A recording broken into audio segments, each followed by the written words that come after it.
Good morning students. अज असी +1 दी accountancy का एक बहुत ही इंपॉर्टेंट चैप्टर जर्नल स्टार्ट करन जा रहे हैं। जर्नल बहुत इंपॉर्टेंट मैं इसलिए क्या क्योंकि ये एक तरह नाल बुक कीपिंग दी जो अकाउंटेंसी आ उस दी ABC आ। जिस तरह इंग्लिश च तुसी ABC तो शुरू करते हो ना सीखना, पंजाबी च तुसी ऊड़े आड़े तो सीखना शुरू करते हो, इसी तरह अकाउंट्स नू जर्नल तो सीखना शुरू किया जाता। हुण स्टूडेंट्स जे तुहानू ABC चंगी तरह नहीं आती तो की तुसी कोई ऐसे लिख सकते हो? नहीं। जे ऊड़ा आड़ा नहीं चंगी तरह आता तो की तुसी कोई लेख कोई कहानी लिख सकते हो? नहीं। सो इसे तरह अगर तुहानू जर्नल नहीं आएगा चंगी तरह तो अकाउंटेंसी नू करना इंपॉसिबल हो जाएगा। सो इसनू बहुत ही ध्यान दे नाल करना और जिथे कोई भी प्रॉब्लम्स होणगियां कोई भी डाउट्स होणगे मैनू जरूर पूछना। मैं बिल्कुल तुहाडे सारे डाउट्स क्लीयर करन दी कोशिश करांगी। हुण जर्नल हुंदा की आ? जर्नल वो बुक आ जिस दे विच हर बिजनेस ट्रांजैक्शन नू सब तो पहला रिकॉर्ड किया जाता है। जर्नल जो है वो एक फ्रेंच वर्ड योर तो डिराइव किया गया है जिसका मतलब है डे। सो जर्नल की है एक डे बुक आ। डे बुक मीनस असी हर बिजनेस ट्रांजैक्शन नू डेली बेसिस ते रोज दी रोज जर्नल दे विच रिकॉर्ड करते हैं, जर्नल एंट्रीज पास करते हैं हर बिजनेस ट्रांजैक्शन दी। और जर्नल दे विच जो एंट्रीज नू रिकॉर्ड किया जाता है, बिजनेस ट्रांजैक्शंस नू रिकॉर्ड किया जाता है, उसनों क्रोनोलॉजिकल ऑर्डर किया जाता है। क्रोनोलॉजिकल ऑर्डर मीनस जिस जिस तरह ईवेंट्स हैपन होंगे, ट्रांजैक्शंस हैपन होंगे, उस तरह रिकॉर्ड कर दी जाएंगियां। जिहड़ा ईवेंट पहला हैपन होया वो पहला रिकॉर्ड हो जाएगा, जिहड़ा बाद विच हैपन होया वो बाद विच रिकॉर्ड हो जाएगा। जर्नल नू बुक ऑफ ओरिजिनल एंट्री भी किया जाता है। क्यों किया जाता है? क्योंकि हर एंट्री सब तो पहला जर्नल च रिकॉर्ड होंदी है। सो इसलिए ये बहुत ही इंपॉर्टेंट आ। हुण जर्नल दे विच असी एंट्रीज पास करनिया आ, ट्रांजैक्शंस नू रिकॉर्ड करना। हुण वो किस तरह रिकॉर्ड करना? रिकॉर्ड करना सीखण तो पहला जर्नल दे विच मैं तुहानू ये दसना चाहांगी कि हर बिजनेस ट्रांजैक्शंस दे दो आस्पैक्ट हुंदे आ। सो जर्नल बनाउण वेले असी उस ट्रांजैक्शन दे दोनों आस्पैक्ट्स नू रिकॉर्ड करीदा आ। एक आस्पैक्ट नू डेबिट करीदा आ ते दूसरे आस्पैक्ट नू क्रेडिट करीदा। हुण ये किस तरह? जिस तरह मान लो अगर जो मान लो एक बुक सैलर आ, उसने बुक्स नू बेचिया, ठीक है। सो बिजनेस ट्रांजैक्शन की हुई? सेल दी, उन्हें सेल की। हुण इहदे विच दो आस्पैक्ट की ने? पहला आस्पैक्ट की आ, उहदे कोलों बुक्स गईयां चलियां गईयां। दूसरा आस्पैक्ट की आ, उहदे कोल कैश आया, जदों उहने बुक्स बेचियां तां कैश आया। सो इस तरह नाल दो आस्पैक्ट की हो गए, एक कैश दूसरा बुक्स। सो एक दोनों आस्पैक्ट्स असी रिकॉर्ड करने आ, एक नू डेबिट करना है, एक नू क्रेडिट करना है। सो जर्नल दे विच डेबिट एंड क्रेडिट करन दे कुछ रूल्स हुंदे आ जिन्हां नू फॉलो किया जांदा है। उन्हां नू असी कह दिंदे आ rules of debit and credit. तुहानू स्टार्टिंग दे विच ये रूल्स याद करने पैणगे, बट बाद विच जिद्दां जिद्दां तुसी रिकॉर्ड करते जाओगे ट्रांजैक्शन नू तुहानू ये क्लीयर होंदे जाणगे। हुण रूल्स दे लई असी अकाउंट्स नू 3 कैटेगरीज दे विच डिवाइड करते हैं। वैसे मैं तुहानू जदों अकाउंटिंग टर्मिनोलॉजी कराई आ तां उहदे विच एक करवाए ने। सब तो पहला ने परसनल अकाउंट्स।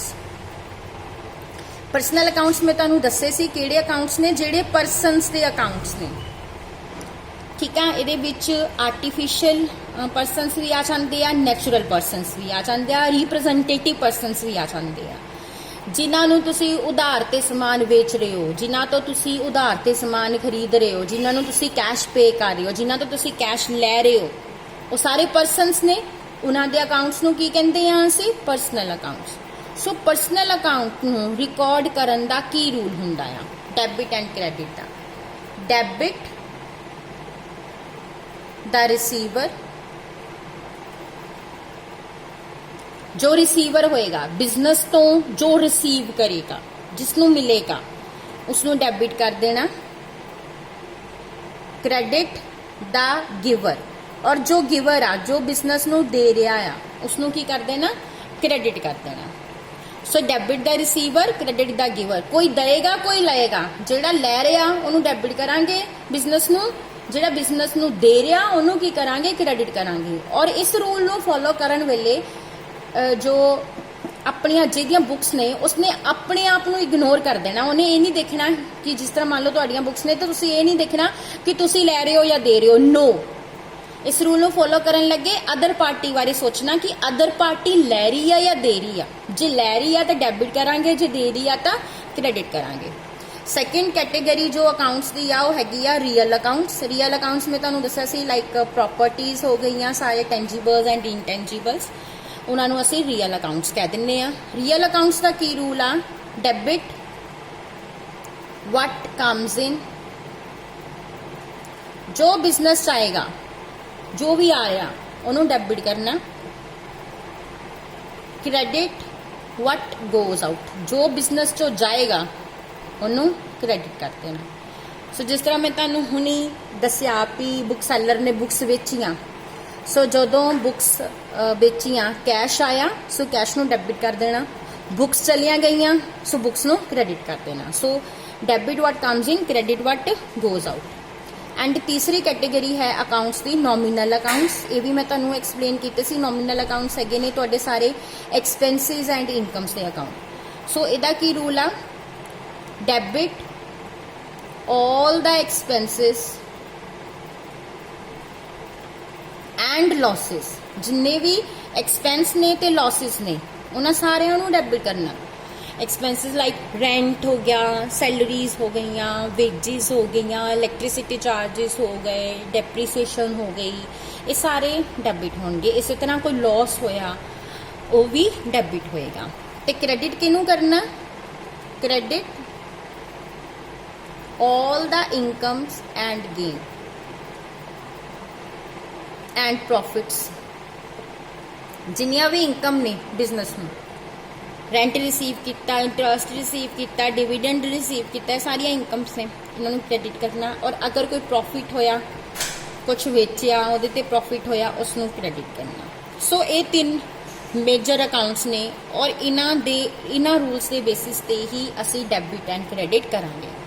ਹੁਣ ਸਭ ਤੋਂ ਪਹਿਲਾਂ ਸਿੱਖਾਂਗੇ ਜਰਨਲ ਦਾ ਫਾਰਮੈਟ, ਪਰਫਾਰਮਾ, ਕਿ ਇਹਦਾ ਪਰਫਾਰਮਾ ਕੀ ਹੁੰਦਾ ਆ। ਸਭ ਤੋਂ ਪਹਿਲਾਂ ਇੱਕ ਕਾਲਮ ਬਣਾਇਆ ਜਾਂਦਾ ਆ ਡੇਟ ਦਾ। ਇਸ ਦੇ ਵਿੱਚ ਡੇਟਸ ਨੂੰ ਮੈਂਸ਼ਨ ਕੀਤਾ ਜਾਂਦਾ ਵੀ ਕਿਸ ਡੇਟ ਦੀ ਉਹ ਟ੍ਰਾਂਜੈਕਸ਼ਨ ਆ। ਉਸ ਤੋਂ ਬਾਅਦ ਪਾਰਟੀਕੂਲਰਸ ਦਾ ਕਾਲਮ ਬਹੁਤ ਇੰਪੋਰਟੈਂਟ ਆ। ਇਹਨਾਂ ਦੇ ਵਿੱਚ ਹੀ ਤੁਸੀਂ ਡੈਬਿਟ ਐਂਡ ਕ੍ਰੈਡਿਟ ਮੈਂਸ਼ਨ ਕਰਨਾ। ਮੀਨਸ ਕਿ ਇਹਨੂੰ ਡੈਬਿਟ, ਕਿਸ ਅਕਾਊਂਟ ਨੂੰ ਡੈਬਿਟ ਕਰ ਰਹੇ ਹੋ, ਕਿਸ ਅਕਾਊਂਟ ਨੂੰ ਕ੍ਰੈਡਿਟ ਕਰ ਰਹੇ ਹੋ, ਪਾਰਟੀਕੂਲਰਸ ਦੇ ਵਿੱਚ ਮੈਂਸ਼ਨ ਕੀਤਾ ਜਾਊਗਾ। ਉਸ ਤੋਂ ਬਾਅਦ ਨੈਕਸਟ ਕਾਲਮ ਹੁੰਦਾ ਲੈਜਰ ਫੋਲਿਓ ਦਾ। ਸਟੂਡੈਂਟਸ ਜਿਹੜਾ ਜਰਨਲ ਹੁੰਦਾ ਨਾ, ਜਦੋਂ ਤੁਸੀਂ ਇਹਦੇ ਵਿੱਚ ਰਿਕਾਰਡ ਕਰਦੇ ਹੋ ਐਂਟਰੀਜ਼ ਨੂੰ, ਤੇ ਬਾਅਦ ਵਿੱਚ ਉਹਨਾਂ ਐਂਟਰੀਜ਼ ਨੂੰ ਪੋਸਟ ਕਰ ਦਿੱਤਾ ਜਾਂਦਾ ਹੈ ਲੈਜਰਸ ਦੇ ਵਿੱਚ। ਜਿਹੜੀ ਮੈਂ ਤੁਹਾਨੂੰ ਕਲਾਸੀਫਿਕੇਸ਼ਨ ਕਰਾਈ ਸੀ ਨਾ ਵੀ ਅਸੀਂ ਪਹਿਲਾਂ ਜਰਨਲ ਬਣਾਉਂਦੇ ਆ, ਫਿਰ ਲੈਜਰ ਬਣਾਉਂਦੇ ਆ। ਜਿਹੜੀ ਵੀ ਜਿੱਦਾਂ ਹੁਣ ਰੈਂਟ ਦੀਆਂ ਜਿੰਨੀਆਂ ਐਂਟਰੀਜ਼ ਹੋਣਗੀਆਂ ਉਹ ਸਾਰੀਆਂ ਇੱਕ ਲੈਜਰ, ਰੈਂਟ ਨਾਮ ਦੇ ਇੱਕ ਲੈਜਰ ਸ਼ਿਫਟ ਕਰਤੀਆਂ ਜਾਣਗੀਆਂ। ਸੋ ਲੈਜਰ ਫੋਲਿਓ ਦੇ ਵਿੱਚ ਅਸੀਂ ਮੈਂਸ਼ਨ ਕਰਾਂਗੇ ਪੇਜ ਨੰਬਰ, ਵੀ ਇਹ ਕਿਸ ਲੈਜਰ ਦੇ ਵਿੱਚ ਕਿਸ ਪੇਜ ਨੰਬਰ ਤੇ ਪੋਸਟ ਕੀਤੀ ਗਈ ਆ। ਉਸ ਤੋਂ ਬਾਅਦ ਅਮਾਉਂਟ ਦੇ ਕਾਲਮ ਹੋਣਗੇ ਜਿਹਦੇ ਵਿੱਚ ਤੁਸੀਂ ਅਮਾਉਂਟ ਲਿਖਣਾ ਆ, ਕਿੰਨੇ ਰੁਪੀਸ ਦੀ ਉਹ ਐਂਟਰੀ ਆ। ਔਰ ਇਹ ਅਮਾਉਂਟ ਦੇ ਕਾਲਮ ਤੁਸੀਂ ਦੋ ਬਣਾਉਣੇ ਆ, ਇੱਕ ਡੈਬਿਟ ਦਾ ਕਾਲਮ ਬਣਾਉਣਾ, ਦੂਸਰਾ ਕ੍ਰੈਡਿਟ ਦਾ ਕਾਲਮ ਬਣਾਉਣਾ। ਹੁਣ ਅਸੀਂ ਸਮ ਦੇਖਾਂਗੇ, ਪ੍ਰੈਕਟੀਕਲ ਪ੍ਰੋਬਲਮ ਦੀ ਹੈਲਪ ਦੇ ਨਾਲ ਸਿੱਖਾਂਗੇ ਕਿਸ ਤਰ੍ਹਾਂ ਜਰਨਲ ਐਂਟਰੀਜ਼ ਪਾਸ ਕੀਤੀਆਂ ਜਾਂਦੀਆਂ ਆ। ਹੁਣ ਜਿਸ ਤਰ੍ਹਾਂ ਸਭ ਤੋਂ ਪਹਿਲਾਂ ਬੌਟ ਗੁੱਡਸ ਫॉर ਕੈਸ਼, ਅਗਰ ਤੁਸੀਂ ਪਰਚੇਸ ਕੀਤੀ ਆ ਫॉर ਅ ਕੈਸ਼, ਗੁੱਡਸ ਆਈਆਂ, ਕੈਸ਼ ਚਲਾ ਗਿਆ, ਪਰਚੇਸ ਕਿੰਨੇ ਦੀ ਕੀਤੀ ਆ 10,000 ਦੀ। ਮੈਂ ਤੁਹਾਨੂੰ ਕੱਲ ਕਰਵਾਇਆ ਸੀ ਕਿ ਪਰਚੇਸ ਵਰਡ ਅਸੀਂ ਕਿੱਥੇ ਯੂਜ਼ ਕਰਦੇ ਆ, ਜਿੱਥੇ ਅਸੀਂ ਗੁੱਡਸ ਦੀ ਪਰਚੇਸ ਕਰਦੇ ਆ। ਸੋ ਗੁੱਡਸ ਕਮਸ ਇਨ ਆ, debit what comes in, so debit ਕਿਹਨੂੰ ਕਰਨਾ, ਗੁੱਡਸ ਨੂੰ। ਬਟ ਅਸੀਂ ਗੁੱਡਸ ਦੀ ਜਗ੍ਹਾ ਤੇ ਵਰਡ ਕੀ ਯੂਜ਼ ਕਰਨਾ, ਪਰਚੇਸ। ਡੈਬਿਟ ਕਿਹਨੂੰ ਕਰਾਂਗੇ, ਪਰਚੇਸ ਨੂੰ। ਪਰਚੇਸ ਅਕਾਊਂਟ ਡੈਬਿਟ परचेज नूं की कर दिता डेबिट, और असी फॉर अ कैश परचेज कीतियां, सो कैश चला गया, but credit what goes out, so cash नूं की करांगे क्रेडिट। इस तरह मैंशन करना स्टूडेंट।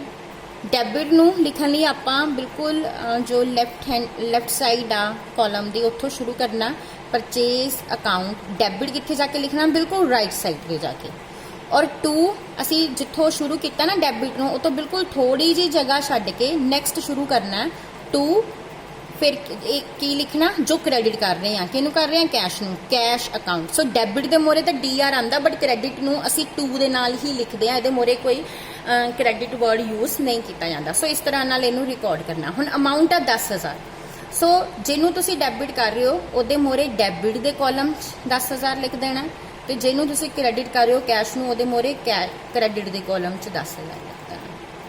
सो इस तरह नाल तुसी जर्नल एंट्री रिकॉर्ड करनी। हुण नैक्सट एंट्री की है कैश सेल दी, सेल की आ फॉर अ कैश, तुहानूं की आया cash, what comes in, second transaction, what comes in, cash comes in, so cash नूं डेबिट करना, कैश अकाउंट डेबिट। ना what goes out, goods goes out, चलिया गई, और जो तुसी सेल करोगे गुड्स चलिया जाएगियां, उहदी जगह वर्ड की यूज करांगे, sale, to sale. So entry की पै गई, cash account debit to sale account, debit किनू किया, कैश नूं, क्रेडिट किनू किया, सेल नूं। ये 5,000 की ट्रांजैक्शन आ, सो 5,000 डेबिट के कॉलम च लिख दो, 5,000 क्रेडिट के कॉलम च लिख दो, कैश के मोरे डेबिट के कॉलम, सेल के मोरे क्रेडिट के कॉलम च। Next third, cash deposit into bank, bank दे विच कैश जमा कराया। हुण इत्थे जिहड़ा है बैंक एक पर्सनल अकाउंट आ, रिप्रजेंटेटिव पर्सनल अकाउंट आ, सो इत्थे किहड़ा रूल लगना, debit the receiver. Now who is the receiver in this case, किनू मिल रहा, बैंक नू, सो असी डेबिट किनू करना, बैंक नू। सो बैंक नू असी डेबिट कर देंगे, bank account debit, debit the receiver वाला रूल लग गया। और गया कि what goes out, cash, goes out नू की करते हैं, credit, so to cash, cash 4,500 bank के अगे डेबिट के कॉलम, 4,500 कैश के अगे क्रेडिट के कॉलम। सो इस तरीके दे नाल आपां ये जर्नल एंट्री रिकॉर्ड करनी है। स्टूडेंट्स अज असी बस इन्ना ही क्लीयर करांगे, बाकी दा सम असी कल कंप्लीट करांगे। आई होप तुहानूं थोड़ा बहुता तो समझ लग गया होगा कि डेबिट किद्दां हुंदा, क्रेडिट किद्दां होगा। मैं ज़्यादा इसलिए नहीं करा रही कि तुसी कन्फ्यूज हो जाओगे। सो कल असी इस सम नूं कंप्लीट करके इसनूं होर चंगे तरीके नाल क्लीयर करांगे। और स्टूडेंट्स बिल्कुल भी घबराउणा नहीं है, जर्नल करन लगे, जर्नल करना, जर्नल नूं समझना, इहदे लई टाइम लगदा आ, सब नूं लगदा आ। सो तुहानूं भी लगेगा, हौली हौली समझ आएगा। ये ना सोचियो कि मैडम ने पता नहीं की करवा दिता, किद्दां करवा दिता। सो इस तरह ना सोचियो, थोड़ा जे पेशेंस रखियो, हौली हौली तुहानूं बिल्कुल चंगी तरह जर्नल क्लीयर हो जाएगा। Thank you.